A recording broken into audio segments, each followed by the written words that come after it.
ବେଦୀରେ ବାହାଘର ଚାଲିଥିଲା। ବ୍ରାହ୍ମଣ ମନ୍ତ୍ରପାଠ କରୁଥିଲା।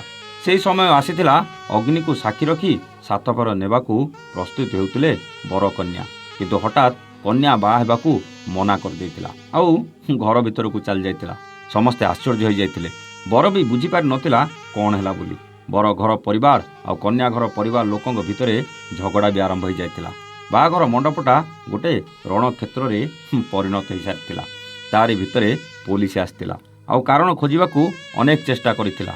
ଆଉ ସେହି ବାହାଘର ଭାଙ୍ଗିବାର କାରଣ ଯିଏ ଶୁଣିଲା ସେ ମଧ୍ୟ ଆଶ୍ଚର୍ଯ୍ୟ ନ ହୋଇ ରହିପାରିଲାନି। ସେହି କାରଣଟା ଥିଲା ଏ ସୁନ୍ଦରୀ ଗୋରା ଝିଅକୁ ବାହା ହେବାକୁ ଆସିଥିବା ବରର କଲର କଳା ଥିଲା। ହଁ ଆଜ୍ଞା, ଠିକ୍ ଶୁଣିଛନ୍ତି। ଏହି ଯୁବତୀ ଉଚ୍ଚଶିକ୍ଷିତା ଥିଲା, ଦେଖିବାକୁ ଖୁବ୍ ସୁନ୍ଦରୀ ବି ଥିଲା। କିନ୍ତୁ ପରିବାର କଥାରେ ବାହା ହେବାକୁ ସେ କୁଆଡ଼େ ନିଷ୍ପତ୍ତି ନେଇଥିଲା। କାହାକୁ ପ୍ରେମ କରୁନଥିଲା, କାହାକୁ ଭଲ ବି ପାଉନଥିଲା। ଝିଅ ପାଠ ପଢ଼ି ଉଚ୍ଚଶିକ୍ଷିତା ହେବା ପରେ ପରିବାର ଲୋକେ ବାହାଘର ପାଇଁ ପାତ୍ର ଖୋଜି ଚାଲିଲେ।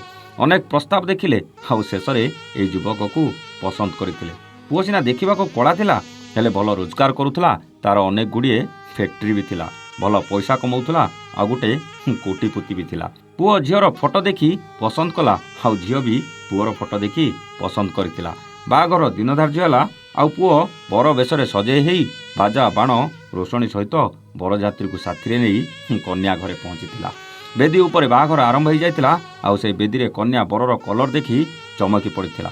ଫଟୋରେ ଦେଖିଥିବା ପୁଅର ରଙ୍ଗ ଆଉ ଇଏ ପୁଅର ଦେହର ରଙ୍ଗ ଭିତରେ ଅନେକ ଫରକ ଥିଲା।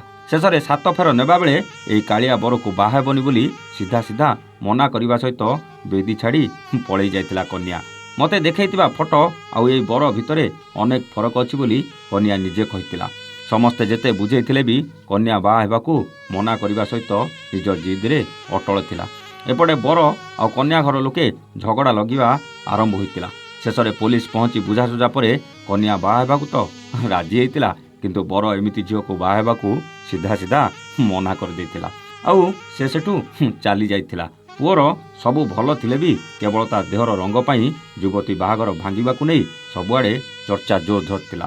ଯଦି ଝିଅକୁ ପରିବାର କଥାରେ ବାହା ହେବାର ଥିଲା, ତେବେ ପରିବାର ଲୋକେ ଠିକ୍ କରିଥିବା ସେ ଯୁବକ ସହ ଏମିତି କରିବା କ'ଣ ଠିକ୍ ଥିଲା? ଯଦି ପୁଅର ରଙ୍ଗ କଳା ଥିଲା, ତେବେ ସେ ଫଟୋକୁ ଏଡ଼ିଟ୍ କରି ତା ଦେହର ରଙ୍ଗ ବଦଳେଇ ଝିଅକୁ ଫଟୋ ପଠାଇବା କ'ଣ ଠିକ୍ ଥିଲା? ନା ପରିବାର ଲୋକେ ଝିଅର ଖୁସି ପାଇଁ ସବୁ ଦିଗକୁ ଦେଖି କଳା ରଙ୍ଗର ବର ଝିଅ ପାଇଁ ଠିକ୍ କରି ବାହାଘର କରାଇବା ଭୁଲ ଥିଲା? ଏସବୁ ପ୍ରଶ୍ନର ଉତ୍ତର ଆପଣ କମେଣ୍ଟ କରି ନିଶ୍ଚିତ ଜଣାଇବେ। ରହୁଛୁ, ନମସ୍ତେ, ଜୟ ଜଗନ୍ନାଥ।